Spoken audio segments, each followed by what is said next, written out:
I'll perform to both. I kind of perform around. Yeah, I was doing the back and forth. Just start recording and just make sure everybody's in the shot, and then give me a thumbs up and I'll go. You getting people to come here for the concert here? Why would I care about that? All right, imagine this. You're sitting at a computer and you're looking up ticket prices for a rock concert you want to go to this weekend. And they're about 40 bucks, and you're like, that's not that bad, I guess.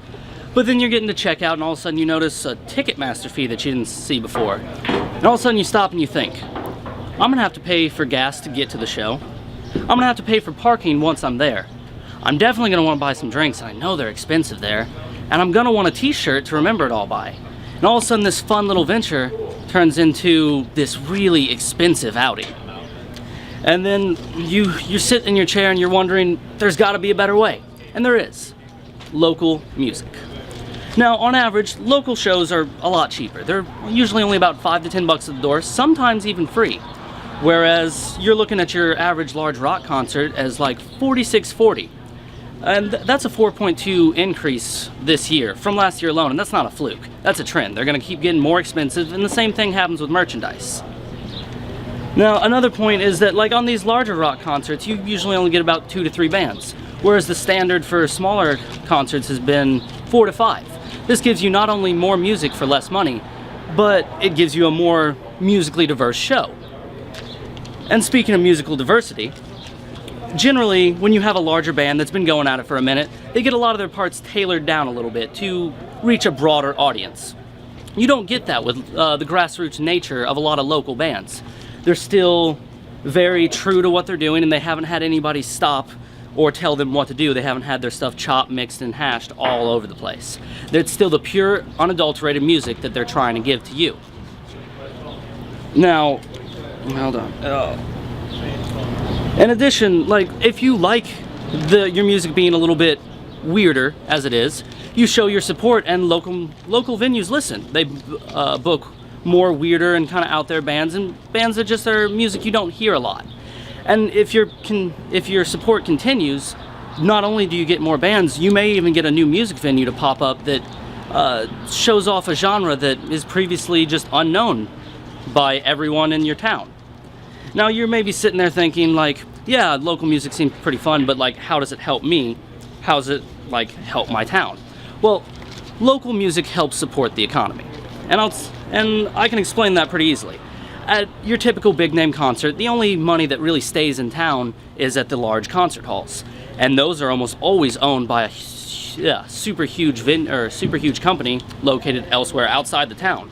The rest of the money goes to multi-million-dollar record labels and giant merchandising conglomerates.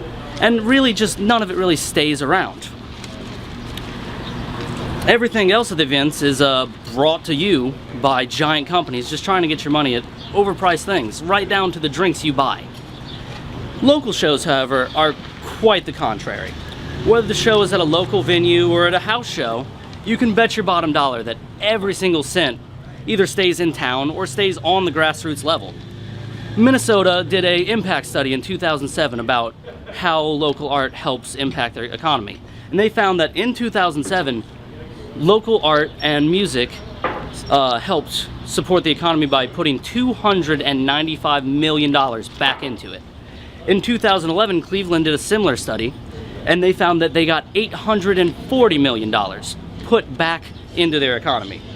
A man named Tom Shorgel, who's the president of the CPAC, which is just another association in Cleveland that helps support local music and local art, said that in terms of workforce, the local music industry is not that large. What is large is the economic return put back by that small workforce. Now, you wonder, like, yeah, you've got a lot of facts and everything, but where does the money actually go? Let's start. You walk right up to the doorman and you hand him your money. That money goes to the paying off the doorman, helping the venue, paying the sound guy, and giving the bands money. You enjoy the show, and you want to go buy some merch. You go up to the band and you buy some merch off them. That merch not only supports the band, it supports local merchandising people, local merchandising companies, local recording studios, local record stores. Everything in your town that has to do with music is tied back in some way. Your $10 doesn't just go to a band, it goes to everybody in the town, which is a big difference compared to larger rock concerts where the average $1,000 made on a larger band, only $26.30 actually goes to a single musician from it. And that's kind of a sad thing. Some music venues push so far as to even serve locally made beers and sodas that are like, even when you buy your drinks, the money may not stay in your town, but it stays in your state, it stays in your community. I've even been to one house show where I played at where the people made their own beer from locally grown hops and barley. Now, I'm not expecting everyone to go quite that far, but you can easily see how just a little bit of money and local music can help support the economy. My final little point is that musicians are people too. You get people up there that are working 9-to-5 jobs just to support their passion, just to support the love of what they're doing. Whereas, I mean, your average dude really doesn't, your average rock star, as it were, doesn't really need all that money going towards you. And so, you get to see that money go towards people who actually need it.